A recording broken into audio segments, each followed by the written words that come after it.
Boycott Mustafizur Rahman, no visa for Mustafiz, boycott KKR, no Bangladeshi cricketer in IPL. Hashtag দিয়ে এরকম নানান বার্তা গত 2-4 দিনে আমি সোশ্যাল মিডিয়াতে দেখতে পেয়েছি। প্রসঙ্গ যখন Mustafiz, KKR, IPL, obviously sports নিয়ে কন্টেন্ট হয়, আলোচনা হয়, এরকম জায়গাগুলোতেই তার দেখা গেছে প্রবলভাবে। আমাদের নট আউট ওমান প্ল্যাটফর্মেরও বিভিন্ন ভিডিওতে কমেন্ট সেকশনে আমি এরকম কমেন্টস করতে দেখেছি, যেগুলোর মূল সুর একটাই। এইবারের আইপিএলের মিনি অকশনে মুস্তাফিজকে যে কিনে নিয়েছে কলকাতা নাইট রাইডার্স, মুস্তাফিজ যেন সেই কেকেআরের হয়ে আইপিএল খেলতে না পারেন, তাকে যেন খেলতে না দেওয়া হয়, এরকম একটা ক্যাম্পেইনই আসলে চলছে। ঠিক আসলে যৌক্তিক? কোনোভাবেই কি যৌক্তিক? বাংলাদেশ ভারত প্রতিবেশী দুইটি দেশের মধ্যে সম্পর্কের টানাপোড়েন চলছে রাষ্ট্রীয় পর্যায়ে বেশ অনেক দিন ধরে। সেটা রাজনৈতিক কারণে, কখনো কখনো সেইখানটাতে ধর্মীয় কারণটাও যোগ হয়ে যায়। সাম্প্রতিক সময়ে ওই টানাপোড়েনের মাত্রা এত প্রবল যে সেইটা আগুনের আঁচটা আসলে এখন ক্রিকেটের গায়েও এসে লাগছে, মুস্তাফিজের গায়ে লাগছে, কেকেআরের গায়ে লাগছে, আইপিএলের গায়েও লাগছে। কিন্তু এই স্পোর্টস, এই যে খেলাধুলা, এই যে একজন মুস্তাফিজকে কেকেআর নিয়েছে, এই পর্যায় পর্যন্ত চলে আসাটা কি কোনোভাবেই সমর্থনযোগ্য? আমি প্লিজ আপনাদেরকে অনুরোধ করব যে আমারও একটা বার্তা রয়েছে, সেই বার্তাটা আপনারা একটু শুনুন, বুঝুন, তারপরে আপনারা আপনাদের মতো করে বিবেচনা করুন। দেখুন, মুস্তাফিজুর রহমানকে এইবারের আইপিএলের মিনি অকশন থেকে কলকাতা নাইট রাইডার্স কিনে নিয়েছে 9 কোটি 20 লাখ রুপিতে, বাংলাদেশি মুদ্রায় 12 কোটি 40 লাখ টাকা। ম্যাচ প্রতি প্রায় 1 কোটি টাকা করে মুস্তাফিজ পাবেন। এই যে মাঝখানে 8 দিন সময়ের জন্য নিউজিল্যান্ডের বিপক্ষে ওয়ানডে সিরিজে তাকে দেশে ফিরিয়ে আনা হবে, সেইটা নিয়েও অনেক আলোচনা হয়েছে। তারপরেও মুস্তাফিজ বাংলাদেশের একমাত্র প্রতিনিধি হিসাবে আইপিএল খেলছেন, বাংলাদেশের হয়ে আইপিএলের সবচেয়ে বেশি টাকা এবারের নিলামে তিনি পেলেন। এবং মুস্তাফিজ নিজেও নিশ্চিতভাবেই, আইপিএলের কথা যদি বলি, কলকাতা নাইট রাইডার্স তো তাদেরকে কারাকারি করে কিনে নিয়েছে। প্রথমে দিল্লি ছিল, তারপরে চেন্নাইয়ের সঙ্গে কত কারাকারি করে মুস্তাফিজকে তারা কিনে নিয়েছে। নিশ্চিতভাবেই মুস্তাফিজের উপরে তাদের সেই ট্রাস্টের জায়গাটা রয়েছে। আর মুস্তাফিজ নিজেও ভালো করার ব্যাপারে অবশ্যই উদ্গ্রীব থাকারই কথা, তিনি আইপিএলের রেগুলার মুখ। তারপরেও এই বছরটা তিনি এত ভালো ফর্মে রয়েছেন, বাংলাদেশের জার্সিতে বলেন কিংবা এখন আইএল টি20 খেলছেন সেইখানেও বলেন। ফলে এই সামনের যে আইপিএলটা তিনি খেলবেন, সেইখানটাতে মুস্তাফিজেরও আসলে খুবই খুবই ভালো করার জন্য তার উদ্গ্রীব থাকার কথা। এই সময়ে এসে যদি এরকম একটা ক্যাম্পেইনের মধ্যে তাকে কিংবা কেকেআরকে পড়ে যেতে হয়, সেটা কি আসলে ভীষণ রকমের আনফরচুনেট না? বলুন তো দেখি। হ্যাঁ, এখন বাংলাদেশ ও ভারত প্রতিবেশী দুইটা রাষ্ট্র, তাদের যে সম্পর্কের টানাপোড়েন, সেটাকে অস্বীকার করা যাবে না। রাজনীতির ব্যাপারটা ক্রিকেটের মধ্যে আনা যাবে না, আমি সেটা মনে করি না। কোন সেন্সে? যে দেখেন ভাই, রাজনীতির বাইরে আর কি রয়েছে? রাজনীতির বাইরে কিন্তু কোনো কিছুই নাই। কোনো কিছু নাই মানে কোনো কিছু নাই, কিন্তু সেইটার একটা মাত্রা থাকতে হবে। ধরেন ভারত এবং পাকিস্তানের মধ্যকার সম্পর্কের যে জায়গাটা, সেই রাজনৈতিক সম্পর্কের মাত্রাটা এমন পর্যায়ে পৌঁছেছে যে পাকিস্তানের ক্রিকেটাররা আইপিএলের নিলামে অংশ নেন না, তাদেরকে থাকতে দেওয়া হয় না, ফলে তারা আইপিএল খেলেন না। বাংলাদেশ আর ভারতের সম্পর্কের জায়গাটা তো সেরকম না।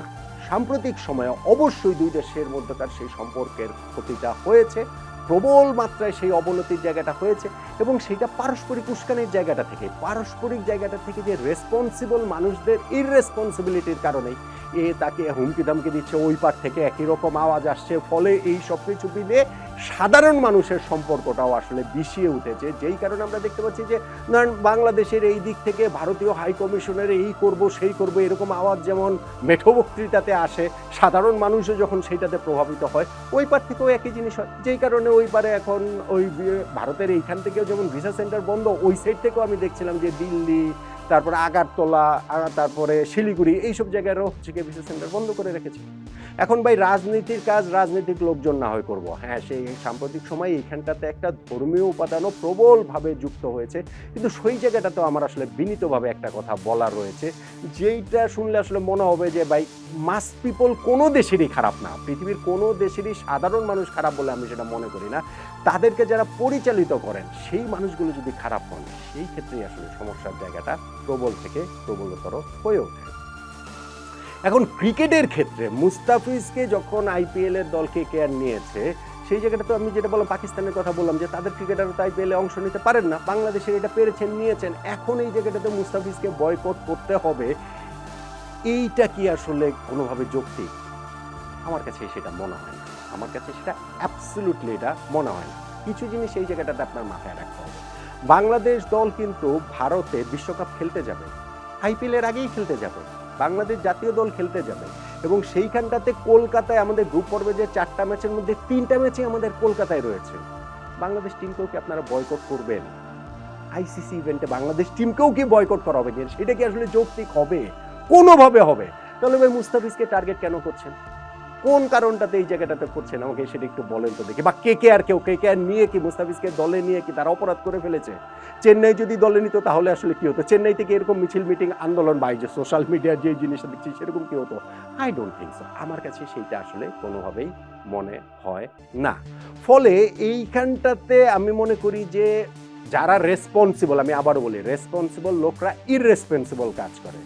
আমরা যারা সাধারণ মানুষ রয়েছে আমরা না হয় একটু রেসপন্সিবিলিটির জায়গাটা দেখাই, আমরা না হয় পারস্পরিক একটু সহিষ্ণুতার জায়গাটা দেখাই, আমাদের সাধারণ মানুষের মধ্যে না হয় সেই সৌহার্দ্যের জায়গাটা আসলে একটুখানি দেখাই। অবশ্যই কোনো একটা ইস্যু নিয়ে আপনি রাজনৈতিক কারণে হোক, রাষ্ট্রীয় কারণে হোক, ধর্মীয় কারণে হোক আপনার অনুভূতি আঘাতপ্রাপ্ত হতে পারে, কিন্তু সেইটাকে ডিল করা কি উপায় এইটা যে মুস্তাফিজকে কেকেআরে খেলতে দেওয়া হবে না, তাকে যেন খেলতে না দেওয়া হয়? আমার কাছে এইটা আসলে কোনোভাবেই এটা যৌক্তিক বলে মনে হয় না। আমি তাই আসলে অনুরোধ করব, যেগুলো হয়েছে সেটা প্রত্যেকের, মানে বাংলাদেশের এই অংশের যেমন ঠিক তেমনি ভারতের অংশেরও সাধারণ মানুষদের অনুভূতির প্রতি আমার শ্রদ্ধা রয়েছে, অবশ্যই তারা তাদের অনুভূতির জায়গাটা জানাতেই পারেন, কিন্তু ক্রিকেট মাঠে এইটা নিয়ে আসলে সেইটার আগুনটা এত সর্বব্যাপী এবং এত সর্বগ্রাসী হবে, শেষ পর্যন্ত সেই আগুনের আঁচ থেকে আমরা কেউ রক্ষা পাবো না। আমরা কি সেটা করব? আমরা কি আমাদের যারা রয়েছেন রেসপন্সিবল, যারা কোট আনকোট আমাদের দুই পাশেই সীমান্তের এপারে ওপারে যারাই রয়েছেন, তারা তাদের লাভের জন্য, তারা তাদের স্বার্থের জন্য অনেক কিছু করবে, করতেই পারে, করেন, এটা হচ্ছে গিয়ে পৃথিবীর ইতিহাস। সাধারণ মানুষ তাতে বিভ্রান্ত হয়, সেটাও পৃথিবীর ইতিহাস।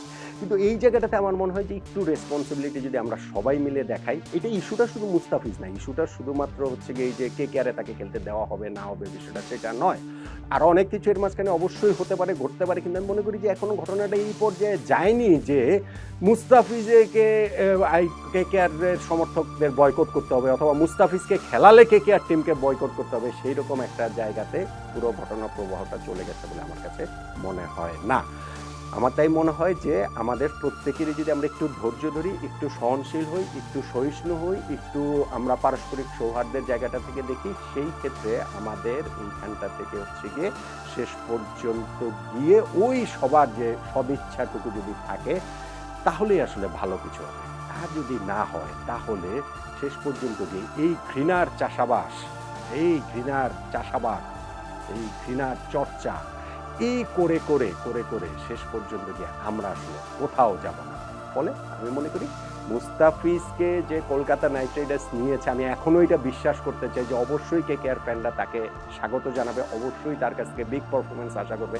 আমি অবশ্যই এটা বিশ্বাস করি যে বাংলাদেশ টিমও যখন টি20 ওয়ার্ল্ড কাপ খেলতে ভারতে যাবে আইপিএল এর আগেই, কলকাতাতে 3টা ম্যাচ হবে, সেই জায়গাগুলোতেও বাংলাদেশ টিমকে ওইভাবেই দুহাত প্রসারিত করে বরণ করে নেওয়া হবে, যেটা অতীতেও করা হয়েছে। আমি আবারও বলছি, এটা সাধারণ মানুষদের কথা আমি বলছি, আমাদের স্পোর্টস প্ল্যাটফর্ম, আমাদের স্পোর্টিং পয়েন্ট থেকে আমি আসলে বলছি, রাজনীতিবিদদের কাজ করুন, যে তারা এই দুই দেশের মাঝখানে যারা গ্যাঞ্জাম লাগাতে চান, যারা এই যে এই কি বলা চলে আগুনের মধ্যে আলু পুড়িয়ে খেতে চান, সেটা তারা তাদের কাজটা করুক, কিন্তু আমরা যদি ওই সহনশীলতার জায়গাটাতে থাকি সেই ক্ষেত্রে আসলে ভালো কিছু হতে পারে। কিন্তু সেটা যদি না হয়, শেষ পর্যন্ত গিয়ে আমাদের কারোই এখান থেকে লাভ হবে বলে আমার কাছে মনে হয় না।